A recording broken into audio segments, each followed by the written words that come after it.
majalah pesantren itu sebenarnya ada di titik mana? Jika tadi ditanya bagaimana kabar majalah pesantren hari ini, kita coba flashback dulu. Emang majalah pesantren di masa lalu kayak apa? Sebenarnya apa pengaruh atau dampak dari majalah Tebu Ireng ini kepada keseharian dari santri atau komunitas literasi itu sendiri? Sebagai solusi untuk memastikan bahwa wacana yang kami sajikan di majalah itu nggak menguap begitu saja, kami mengadakan satu program bernama Bedah Majalah. Apa yang menjadi mimpi lah, harapan panjenengan setelah diangkat jadi pimpinan di majalah Tebu Ireng ini ke depannya? Karena bagaimanapun majalah Tebu Ireng adalah majalah bersama bagi santri pesantren Tebu Ireng.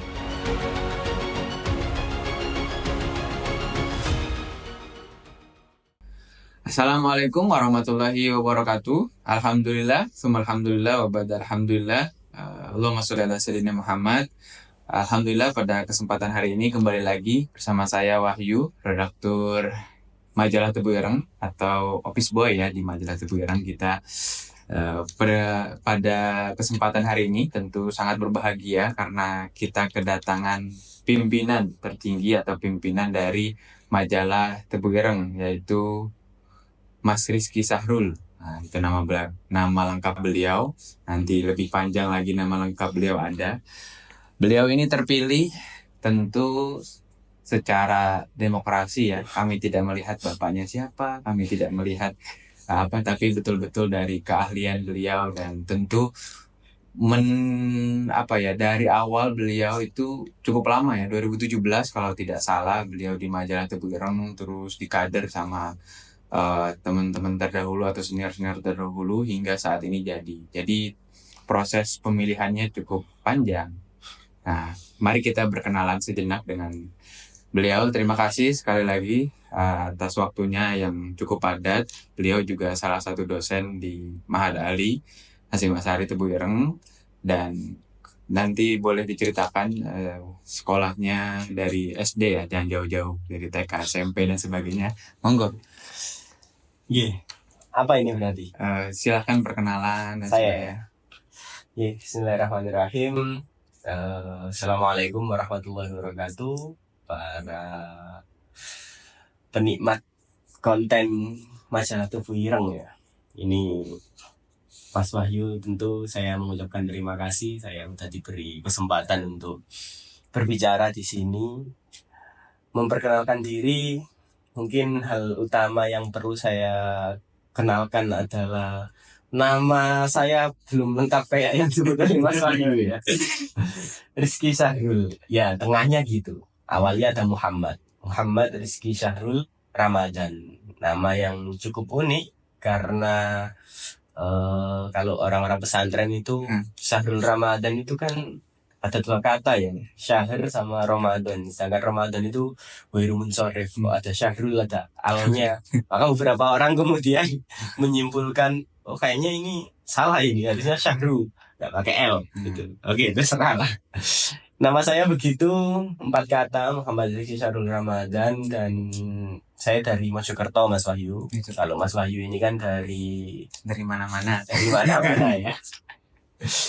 Saya dari Mojokerto, kemudian merantau ke Jombang, ya cukup jauh ya, mungkin 30 menit dari rumah, tidak bisa nyampe ke pesantren Tebu Ireng.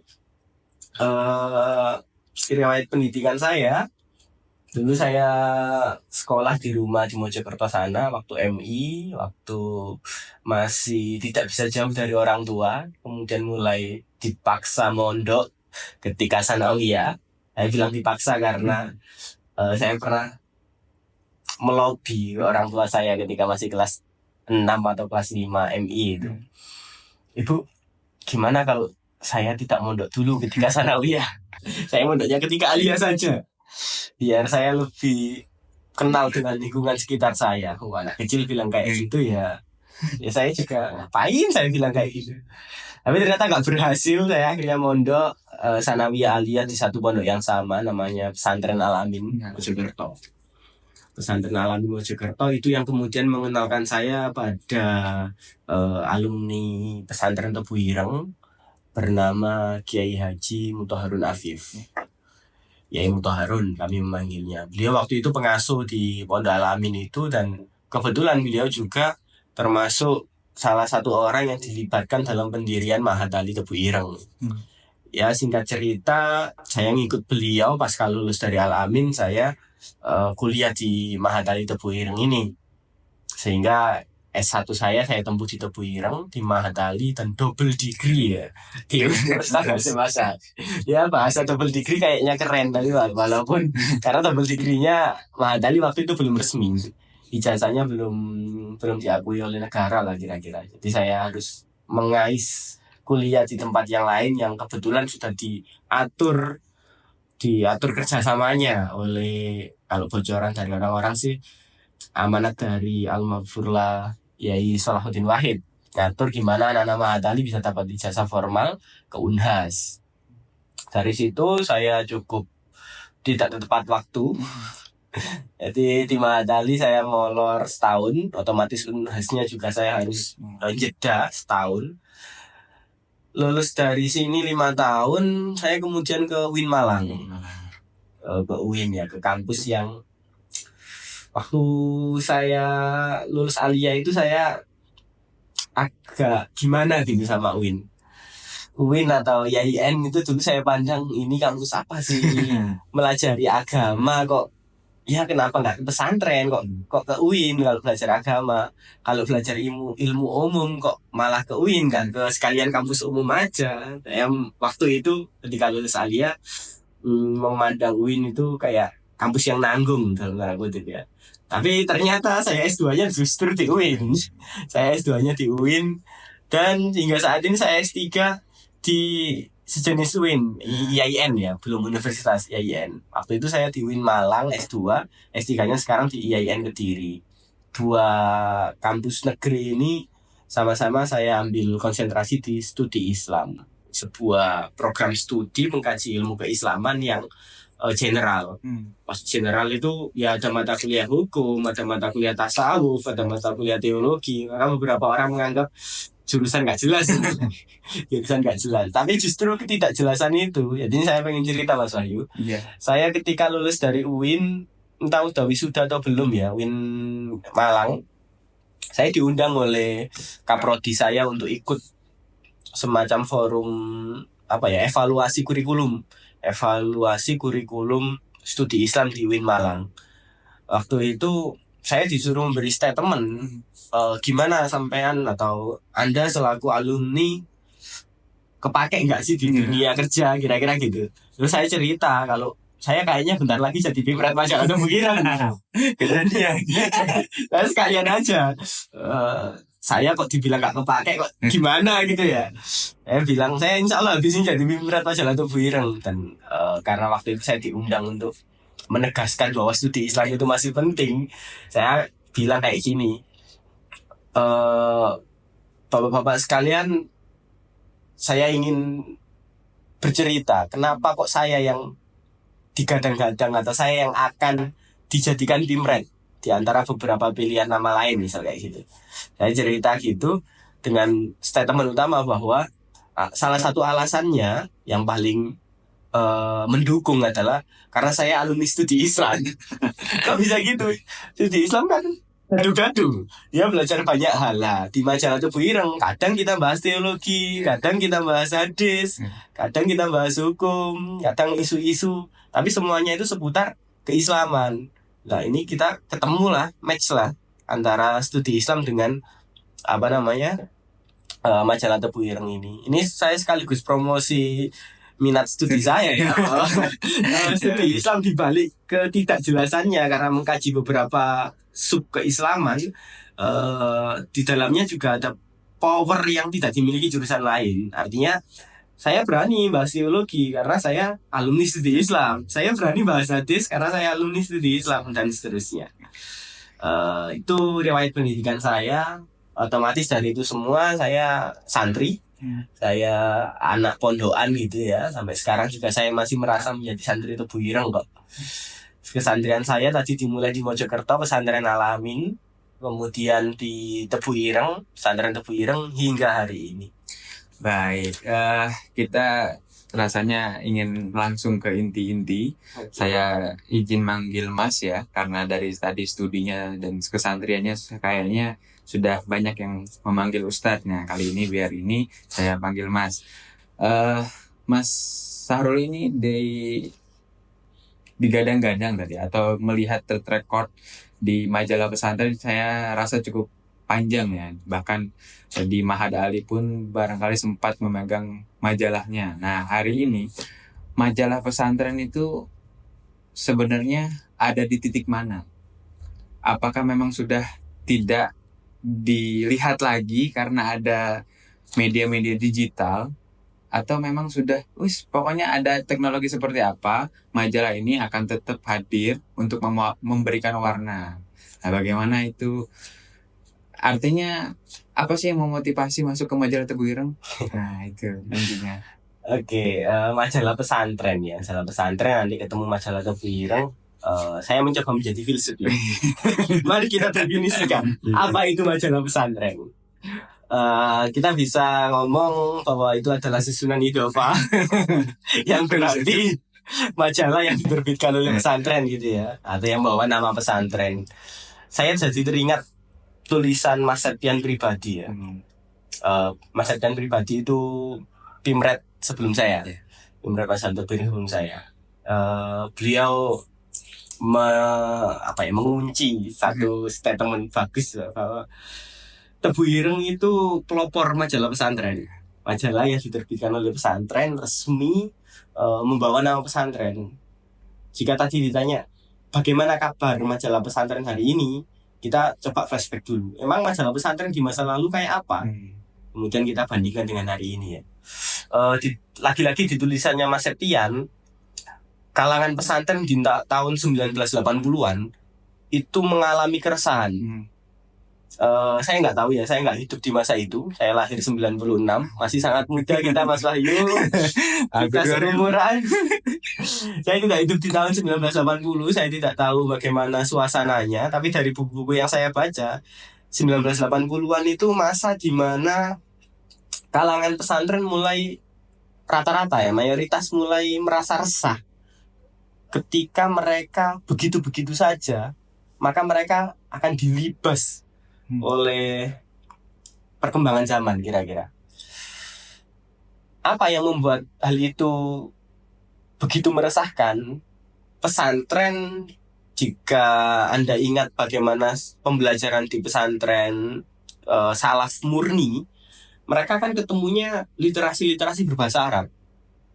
Literasi berbahasa Arab itu mereka serap dengan begitu mendalam, kemudian mereka bawa ke masyarakat kan, menjadi aneka kebijaksanaan. Itu tentu kita apresiasi menjadi hal yang baik. Tapi untuk bisa menggait skup yang luas di tahun 80-an itu kira-kira, ada namanya media massa. Ada namanya media massa yang bisa begitu mempengaruhi orang-orang. Pesantren dengan misi dakwahnya yang tadi menyerap khazanah ilmu dari kitab-kitab kuning, kalau nggak ikut bermain di media ini, di waktu itu medianya katakanlah media tulis ya, kemudian ada media apa, katakanlah TV atau apa, kita fokus ke tulis dulu, media tulisan. Kalau pesantren nggak hanya bisa ngomong, kira-kira hanya bisa ngomong, nggak bisa nulis, dampak efektivitas dakwahnya itu akan kalah saing dengan mereka yang mereka nggak mendakwahkan Islam. Mereka itu yang nyari menyebarkan informasi, dan bisa jadi ada propaganda, ada hal-hal yang bertentangan dengan ajaran Islam. Lah pesantren resah. Kita kalah nih kalau gini-gini aja, kita nggak bisa menguasai apa ya bahasanya, nggak bisa ngambil kemanfaatan untuk masyarakat luas. Itu saya tangkap dari penjelasan atau sambutan salam redaksi dari Al-Maghfurlah Kiai Haji Yusuf Hasim, pengasuh pesantren Tebu Ireng sebelum Gus Solah, yang memprakarsai adanya majalah Tebu Ireng ini. Jadi kita kembali ke topik bagaimana kabar majalah pesantren. Dulu majalah pesantren itu lahir dengan asas itu ya, kebermanfaatan atau menjangkau sasaran yang luas untuk dakwah. Hari ini bagaimana? Jika majalahnya tetap kayak gini, kira-kira menjangkau nggak masyarakat luas? Nah, ini nanti yang jadi catatan. Kalau kita tetap mengandalkan majalah cetak dengan oplah yang terbatas, dengan apa? Ya bentuk fisik harus kita bawa, harus dicetak di kertas. Sedangkan teknologi sudah berkembang pesat. Kita hari ini ada gadget, cari info apa langsung lihat Google selesai, atau medsos kita selesai. Lah tentu hal ini kemudian membuat tantangan baru. Majalah pesantren kalau pengen tetap dengan semangat awalnya yang tadi diwakili oleh uraian Al-Maghfurullah Kiai Yusuf Hasim, maka mereka nggak boleh diam, nggak boleh stuck. Jangan berpuas diri dengan majalah cetak seperti ini. Ya harus inovasi. Seminimal inilah harus mampu beradaptasi dengan teknologi yang sedang berkembang ini. Lebih bagus lagi jika mampu leading ya, memimpin inovasi kemajalaan atau media informasi.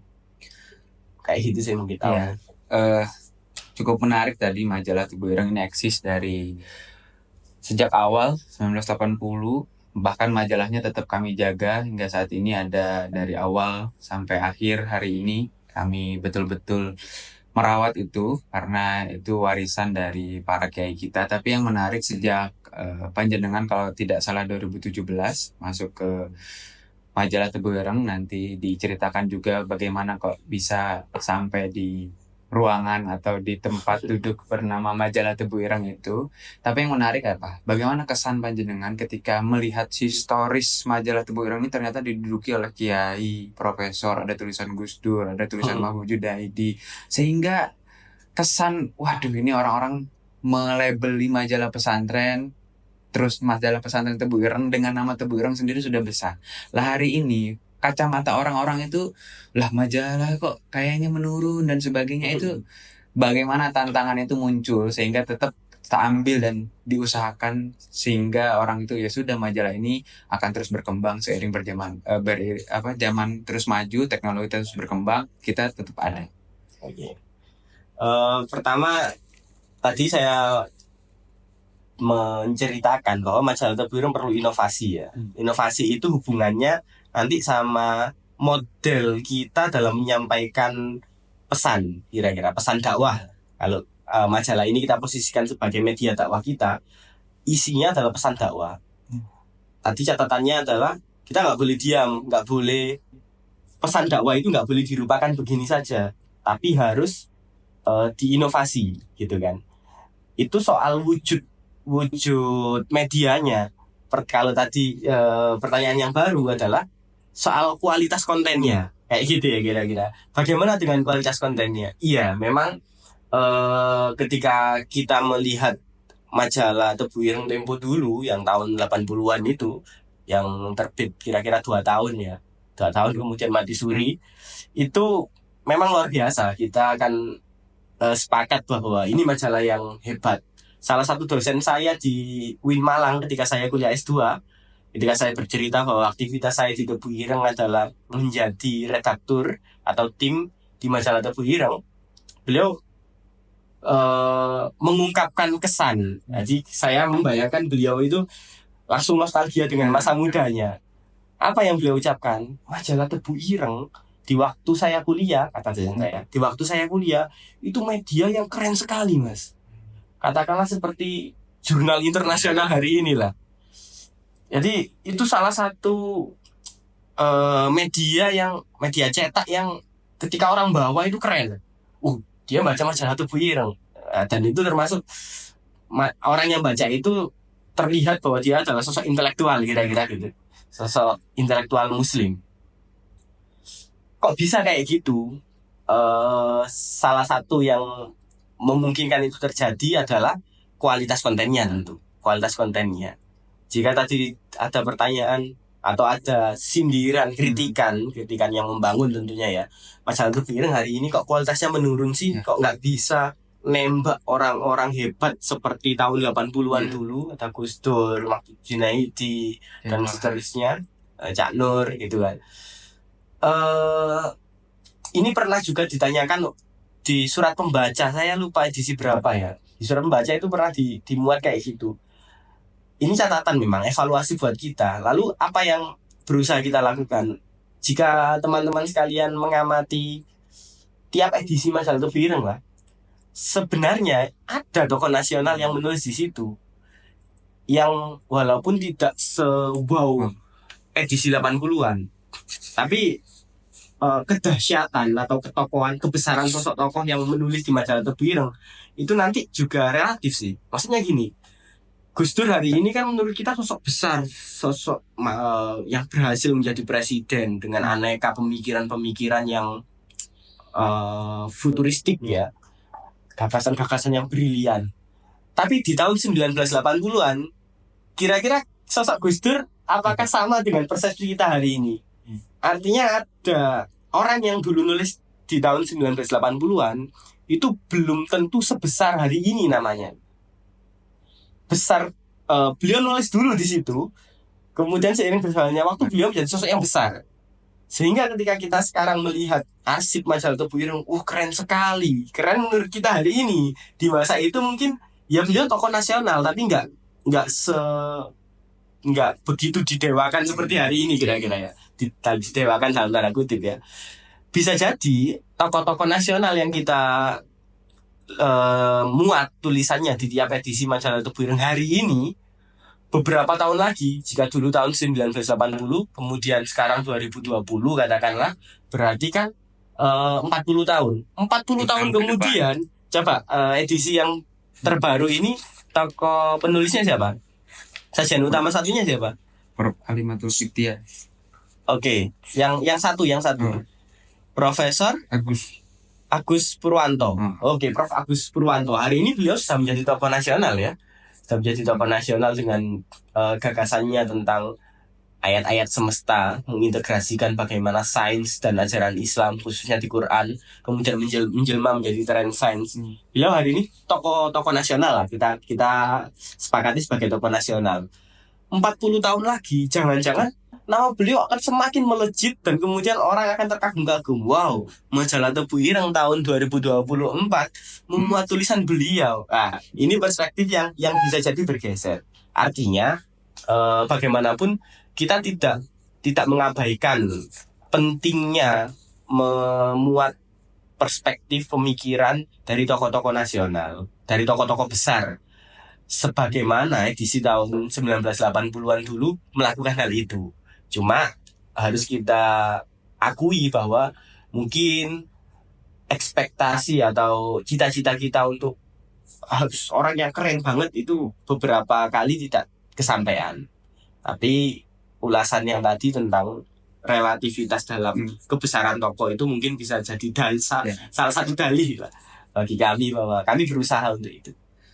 Baik, dari kurun waktu 2017, 18, 19, 20, 21, 22, 23 hingga tahun ini, apa yang jenengan rasakan berkhidmat di majalah Tebu Ireng? Tentu ada pergeseran, perubahan. Ternyata saya baru tahu di sini bahwa hal ini tuh begini. Seberapa berdampakkah dari 2007 ya, kaderisasi lah begitu, hingga saat ini terpilih jadi pimpinan utama di majalah Tebu Ireng?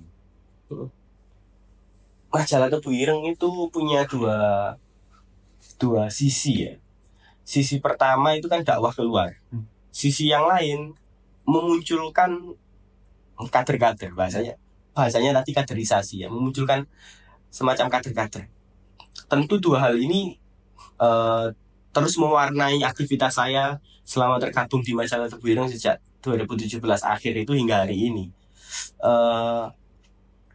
Bagaimana kemudian perubahan-perubahan atau lompatan-lompatan ide mungkin ya, lompatan-lompatan ide yang terjadi selama proses saya bergabung di majalah Tebu Ireng ini. Seingat saya direkrut di majalah Tebu Ireng itu untuk menyukseskan adanya rubrik bernama Rembuk Bareng di majalah Tubuh Ireng. Itu rubrik yang baru muncul di tahun 2017-an. Sebelumnya nggak ada. Apa rubrik Rembuk Bareng itu? Rubrik yang mewakili perspektif redaktur, perspektif tim majalah Tubuh Ireng atas tema yang sedang dibahas. Jadi sebelum 2017, kayaknya saya juga belum mencermati dengan detail ya. Kayaknya tulisan-tulisan yang dimuat di majalah Tubuh Ireng itu adalah tulisan orang lain di luar tim majalah Tubuh Ireng itu sendiri yang bahas tema ini dengan serius. Mungkin ada tulisan dari redaktur yang sifatnya reportase, sifatnya ulasan, enggak mendiskusikan dengan serius topik yang sedang diangkat menjadi tema. Misal ini, temanya pendidikan seksual di pesantren. Kita bisa saja meminta tulisan ke para pakar gitu kan. Kemudian kita kumpulkan, kita kalau bahasanya anak-anak hadis itu mungkin kita melakukan kodifikasi. Kodifikasi pemikiran yang berceceran gitu ya.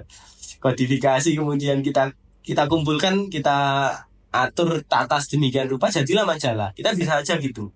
Itu kemudian menimbulkan kegelisahan. Iya ya, kita selama beberapa tahun ini saya mencoba menduga pemikiran Mas Septian dan kawan-kawan ya waktu itu yang rekrut saya. Kayaknya kita ini hanya akan menjadi follower tanpa bisa memunculkan satu opini khas dari tim yang milih topik ini, yang menganggap hal ini penting dibahas, misal pendidikan seksual. Apa yang menurut kita penting dibahas di situ? Apa yang benar-benar penting kita tunjukkan kepada pembaca? Itu belum terwakili, bisa jadi tidak terwakili oleh tulisan-tulisan yang ada. Kayak gitu. Artinya, salah satu lompatan ide yang saya rasakan ketika masuk ke majalah Tubuh Ireng adalah bagaimana kita selalu responsif terhadap isu yang sedang ada di sekeliling kita yang menurut kita penting. Kita responsif ya. Tapi sebelum responsif itu tentu ada ini ya, paham masalah. Kalau bahasanya Yai Syakir Madrasatul Quran, ketika ujian Mahadali saya ingat benar. Kalian, tapi bahasa Arab ya, saya lupa bahasa Arabnya gimana. Kalian kalau mau ngerjain ujian, kalian harus memahami soal. Memahami soal itu nisful jawab. Memahami soal itu sudah setengah dari jawaban yang benar kira-kira. Artinya, tadi ada dua ya berarti. Memahami persoalan, kemudian merespon persoalan itu dengan perspektif kita, tentu dengan kita nggak boleh atau akan menjadi buruk jika itu hanya opini pribadi ya. Tentu harus ditunjang dengan data, dengan diskusi, lintas perspektif. Maka bahasanya tim rubrik Rembuk, penulisnya bukan satu orang, tetapi tim. Apa maksudnya? Kami menyadari bahwa untuk merespon satu isu, setelah memahami isu, setelah melihat ada masalah apa yang menurut kita penting, kita bahaskan atau kita mencoba berpendapat, masuk ke dalam masalah itu, memberikan solusi, memberikan alternatif pandangan. Kita sadar bahwa jika itu hanya muncul dari satu orang, hasilnya akan tidak baik. Maka kita bentuk tim kerja kayak misi sih. Waktu itu saya yang menerapkan polanya ya. Kebetulan saya waktu itu pemangku rubrik Rembuk. Saya menerapkan polanya untuk bisa menciptakan satu tulisan berargumen yang bagus, mendalam, bisa dipertanggungjawabkan. Saya menentukan beberapa orang sebagai tim. Tiap orang saya kasih tugas untuk mencari data yang saya anggap penting sebagai. Jadi biasanya ada kerangka. Rubrik Rembuk ini mau mengopinikan apa kira-kira? Mengopinikan apa? Untuk bisa mencapai opini itu, saya butuh data apa saja. Nah, ini data-data ini kemudian saya sebar, saya bagi kepada anggota tim dari rubrik Rembuk itu. Itu kerasa banget bagaimana kita sebagai santri khususnya, sebagai cendekiawan muslim lah katakanlah ya, kader-kader intelektual muslim masa depan, amin. Kita harus paham persoalan, kemudian harus harus mampu merespon persoalan itu dengan bijak. Itu salah satu hal yang mungkin berharga dalam membentuk diri saya hari ini. Oke, kita lanjut. Begini, majalah ini untuk beberapa pesantren barangkali menjadi pertimbangan besar ya untuk mendirikan atau melanjutkan majalah pesantren. Sebenarnya apa pengaruh atau dampak dari majalah Tebu Ireng ini kepada keseharian dari santri atau komunitas literasi itu sendiri? Apakah memang majalah ini sudah dikonsumsi oleh santri, kemudian dibaca ya sudah hilang begitu, disimpan di lemari, atau memang ada upaya-upaya dari tim untuk memang majalah ini supaya betul-betul masuk ke ranah pemikiran, didiskusikan, kemudian jadi lagi sebuah tulisan dari santri yang itu santri itu jadi kritis, atau memang ini jadi bacaan wajib yang memang itu diprogramkan sebelum tidur dibaca, atau seperti apa? Iya. Pertama, majalah Tebu Ireng ini wajib dimiliki oleh santri Tebu Ireng. Mereka sudah include bayar SPP ke pesantren Tebu Ireng itu sama dengan beli majalah 2 bulan sekali. Artinya mereka semua pasti punya majalah Tebu Ireng ini. Dan beberapa santri menurut persaksian para pembina ya, ada yang bagus banget. Mereka nyimpan majalah Tebu Ireng ini rapi gitu, dari edisi berapa sampai berapa lengkap gitu kan. Bahkan yang ya saya kagum tapi juga agak miris adalah majalah-majalah itu masih segel. Buka. Apakah dia gak baca? Ternyata dia baca, tapi punya temennya. Dia kayak eman-eman gitu. Yang bagus-bagus itu nanti dibawa pulang ketika boyong, atau setahun sekali dibawa pulang. Oke lah, terlepas dari itu semua, yang jelas mereka semua punya majalah Tebu Ireng. Pertanyaannya, apakah mereka membaca? Kontrol atas hal itu ya harusnya majalah Tebu Ireng harusnya punya ya. Tapi sampai hari ini kami tidak bisa benar-benar mengontrol bagaimana teman santri pesantren Tebu Ireng yang punya majalah ini benar-benar membaca dari halaman 1 sampai halaman 80. Kami belum bisa mengontrol hal itu. Cuman sebagai solusi untuk memastikan bahwa wacana yang kami sajikan di majalah itu nggak menguap begitu saja, kami mengadakan satu program bernama Bedah Majalah. Program ini kalau nggak salah sejak 2020 mungkin. Jadi ada namanya Bedah Majalah. Setiap majalah Tebu Ireng terbit, nanti majalah itu akan dibedah di kompleks santri bergantian.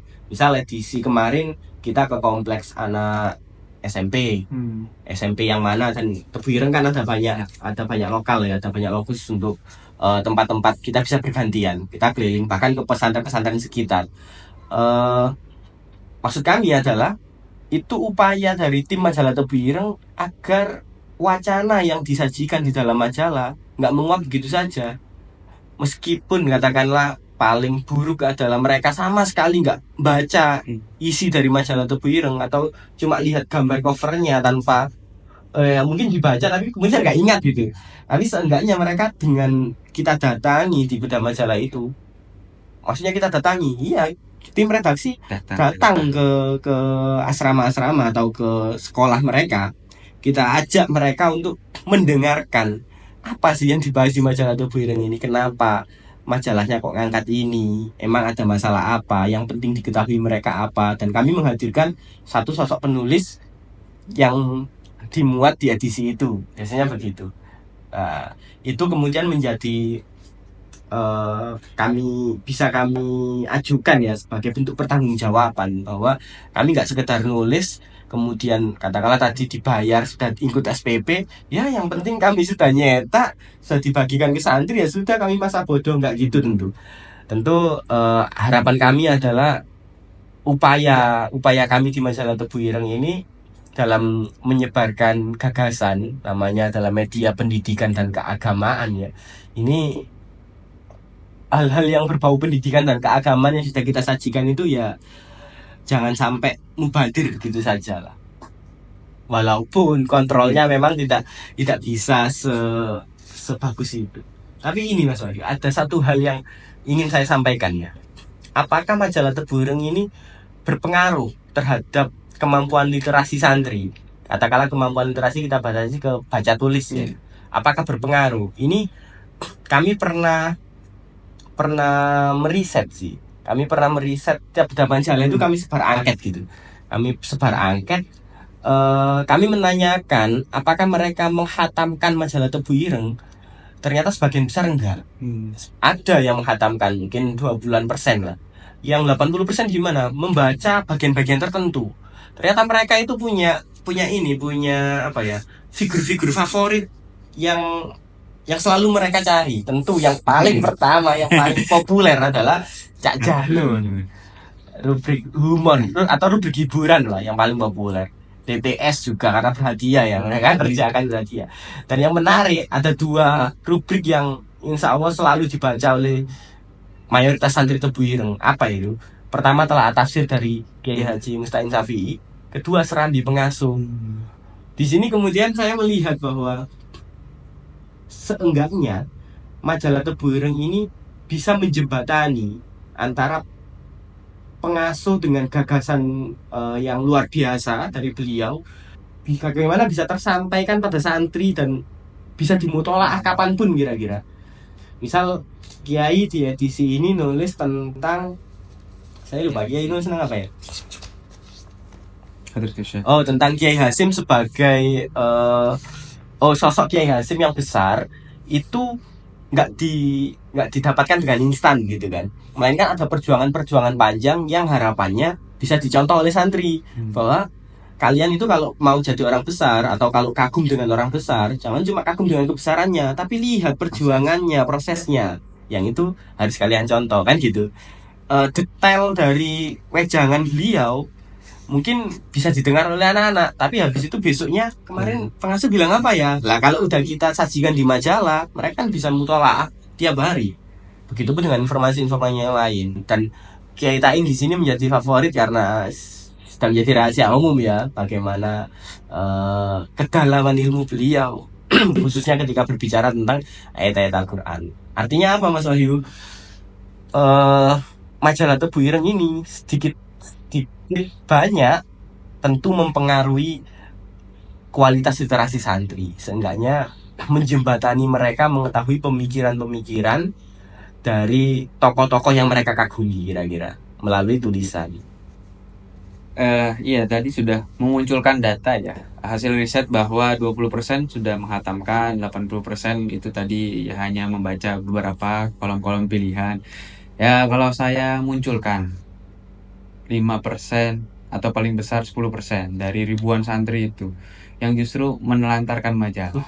Baik itu di belereran di kelas, di kamar mandi, atau banyak tempat-tempat yang tidak cocok untuk menyimpan majalah, mereka justru simpan majalah itu, bahkan pada taraf dibuang. Barangkali tidak dibuang dengan sengaja, tapi lupa naruhnya, kemudian ada yang bersih-bersih hingga akhirnya itu ke tempat sampah. Lah itu kita itu kan tadi sudah betul-betul membuat majalah ini dengan segitu konseptor, kemudian penulis-penulis juga kita coba hubungi yang tarafnya nasional dan internasional. Ternyata santrinya malah begitulah. Bagaimana ekspresi itu bisa tersampaikan di sini? Ini kepada santri-santri. Tentu saya tidak mungkin mengupas ya. Aslinya pengen. Ya, hati kami menangis lah kira-kira ya melihat hal seperti itu. Apa yang sudah kita perjuangkan, kita kalau sponsornya satu kecap itu kan bilang sudah dirawat seperti anak sendiri ya. Ini tidak hanya anak, ini kekasih juga ini. Kita konsep sedemikian rupa sehingga jadi produk ini kok ditelantarkan. Sampai suatu ketika itu pernah kebetulan di Tebu Ireng ini kan ada bank sampah ya, ada bank sampah. Semua sampah di lingkungan Tebu Ireng ini muaranya ke bank sampah itu. Ada semacam tempat pembuangan akhir. Kebetulan orang-orang yang terlibat di bank sampah itu terhubung dengan jaringan tim media. Ada satu kardus majalah masih segel nyampe di situ. Dan ini sampah, posisinya adalah sampah, difoto, dikirim ke kami sambil dibilangi, "Nyoh silahkan kalian sobek sendiri. Karena mereka harus memilah kan kertas antara yang sampul ini sama yang dalam. Silakan disobek sendiri karya kalian sendiri. Oh, itu mengenaskan sekali. Tapi terlepas dari hal itu, tentu kami berharap ya santri-santri Tebu Ireng atau siapapun membaca majalah Tebu Ireng, ya jangan diterlantarkan lah majalah ini. Seenggaknya simpan, atau kalau udah bosen, udah ini mau diapakan, saya sudah hatam wolak-walik, sudah hafal kira-kira semua isi dari ini, atau sudah nggak relate lagi, ini bisa menyedekahkannya ke rumah baca atau apa. Yang biasanya terjadi itu saya husnudon aja ya, mungkin mereka lupa naruh. Saya juga pernah kok ketika mondok satu kitab yang saya nggak mungkin meremehkan kitab itu. Saya hampir penuh lah makna kitab itu, tapi kemudian hilang, ternyata ada di kamar mandi, bukan kamar mandi, tempat wudhu ya, tempat wudhu di acara raan atas itu. 1 minggu kemudian saya lihat dia udah kena hujan, kena panas, ya sedih lah. Mungkin santan Tebu Ireng mengalami hal itu juga, masalahnya ketinggalan di mana, terus kemudian udah dibiarin sama lagi punya temennya misalnya.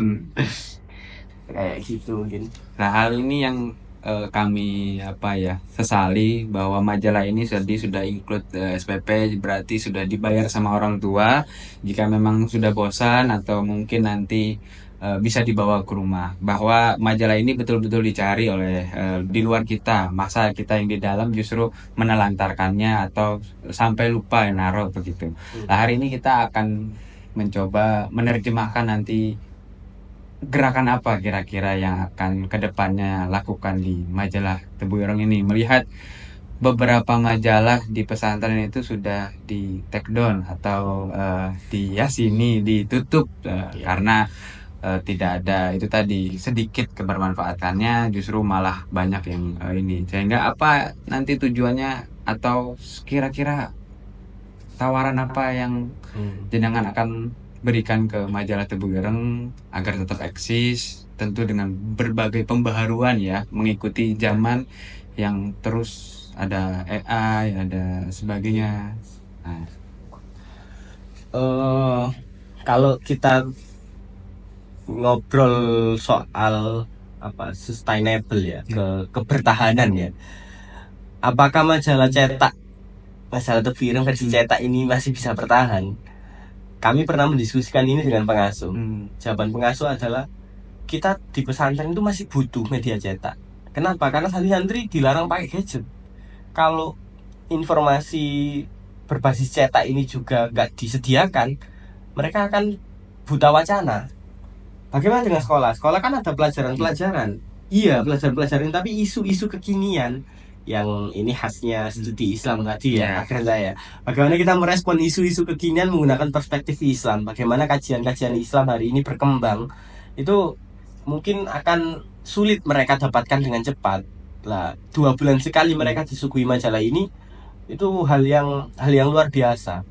Maka tahu pengasuh, kita tetap perlu majalah cetak ini. Untung saja pengasuh berpikiran seperti itu, akhirnya majalah Tebu Ireng masih bisa survive. Maksudnya gimana? Hari ini kita agak buka sedikit ya, bahwa kebertahanan majalah Tebu Ireng ini tergantung pada apakah pesantren Tebu Ireng sendiri masih mewajibkan santri untuk membeli. Artinya melalui SPP sudah ikut itu. Seumpama enggak, dan kemudian tadi yang baca majalah Tebu Ireng sampai hatam kan 20% ya, 20% santri doang yang membeli, katakanlah dari santri Tebu Ireng berapa sih, 5.000 katakanlah ya, 5.000, 20%-nya berarti berapa maksudnya itu? Kalau 500 itu 10%, berarti 1.000 mungkin kita masih bisa nyetak, dan itu ya bisa laku bisa enggak kan, itu mungkin akan membuat kita terus mengalami dinamika, dan jika diam stuck di produk seperti ini saja, kita bisa jadi kolaps juga. Kita lihat ada media-media raksasa yang kemarin menerbit Serambi ya. Serambi itu ya Allah, yang selama saya kuliah berapa buku terbitan Serambi yang membantu saya berkembang dan menemukan jati diri, ternyata hari ini tutup. Gitu. Hari ini tutup. Majalah Tebu Ireng punya power masih dibeli oleh santri. Seumpama itu ditutup, kita tentu akan terseok-seok. Lalu apa yang mungkin kita lakukan, atau adakah persiapan yang sudah kita pikirkan jika skenario terburuk itu benar-benar terjadi? Ada. Kita mulai nyoba untuk melakukan digitalisasi. Hari ini majalah Tebu Ireng bisa diakses melalui Google Books ya. Bisa jadi di masa depan kami bikin aplikasi khusus majalah Tebu Ireng yang ya ada banyak cara lah. Di media kan misal kita gratiskan nih majalah, tapi sudah ada pihak donatur atau sponsor yang menyuplai dananya kan beres. Bisa jadi penjualan tidak semenggiurkan dana iklan. Artinya kita nggak butuh uang dari pembeli, kita butuhnya itu cuma tersebar dan dibaca orang, dan kita survive-nya atau pengelolaan kebutuhannya untuk bisa terbit itu pakai pihak ketiga, iklan atau sponsor atau pihak yang punya kepentingan. Tapi nanti cukup panjang ya, harus ada konsep yang jelas, khususnya tentang bagaimana kemandirian sebuah media ini, bagaimana majalah Tebu Ireng tetap konsisten dengan tagline-nya sebagai media pendidikan dan keagamaan ketika hal itu terjadi. Ya kita sama-sama berdoa lah, semoga majalah Tebu Ireng ini tetap bisa eksis dengan kualitas yang tentu semakin baik. Barangkali ini yang terakhir, apa yang menjadi mimpi lah, harapan panjenengan setelah diangkat jadi pimpinan di majalah Tebu Ireng ini ke depannya? Karena di depan ini kita akan menghadapi sesuatu yang tidak mudah untuk dijalankan, tapi tetap harus berjalan. Kira-kira hal apa yang menjadi harapan kita bersama, dan tentu yang terakhir yang terpenting adalah pesan untuk santri-santri. Oke. Saya membayangkan, ini bayangan sekaligus harapan ya. Majalah Tebu Ireng itu cetak 2 bulan sekali. Katakanlah kita plotting waktu terbitnya adalah tanggal 1 sampai tanggal 10 di bulan Januari, kemudian Februari, Maret, dan begitu seterusnya sampai November. Harapan saya adalah setiap tanggal-tanggal itu kita kebanjiran pertanyaan. Mana ini majalah Tebu Ireng nggak terbit-terbit? Kami sudah menantikan. Wah, itu betapa luar biasa ya. Sebuah kebahagiaan ketika media kita dinanti-nanti orang. Dan bagaimana jika itu skalanya nasional bahkan internasional mungkin. Wah, saya membayangkan jika tadi harapannya apa? Harapan saya adalah saya bisa berkhidmat di majalah Tebu Ireng ini hingga pada taraf majalah Tebu Ireng dinantikan orang. Jika tadi survive karena wajib dibeli santri, saya berharapnya di masa depan tanpa diwajibkan orang-orang itu berdatangan ingin membaca majalah Tebu Ireng. Tentu ini harapan yang tinggi ya, harapan yang tinggi. Saya harus memastikan kontennya berkualitas, memastikan tim kami solid, SDM kami punya kompetensi yang tinggi dan seterusnya. Hal itu sama-sama atau satu persatu coba kita lakukan. Ya, saya masih berapa bulan, belum setahun kan jadi mimret ya. Saya akan mencoba untuk membuat lompatan-lompatan yang ya menuju ke arah situ, Ya semoga bisa tercapai. Lalu terakhir untuk pesan bagi para santri, kalian yang masih di pondok, tentu kami berharap manfaatkan majalah ini sekreatif kalian lah. Saya pernah dengar cerita Mas Wahyu bahwa anak-anak Trendsense itu kalau sahabat majalah, mereka motongi gambar di majalah itu, tempel-tempel dari tulisan paragraf itu, kemudian semacam di clipping tapi di bredel dulu majalahnya. Oke lah, terserah cara kalian bagaimana. Manfaatkan, ini adalah fasilitas untuk kalian untuk memperkaya wacana. Jadi silahkan bereksplorasi dengan hal ini. Kemudian untuk santri-santri Tebu Ireng yang pasca asrama, saya alumni pesantren Tebu Ireng, kami sangat senang apabila kalian masih berminat untuk menyambung silaturahim dengan kami, dengan majalah Tebu Ireng. Kalian bisa membaca majalah Tebu Ireng, mengikuti media sosial kami. Bahkan kalian juga bisa turut berkontribusi menjadi kontributor tulisan di majalah Tebu Ireng.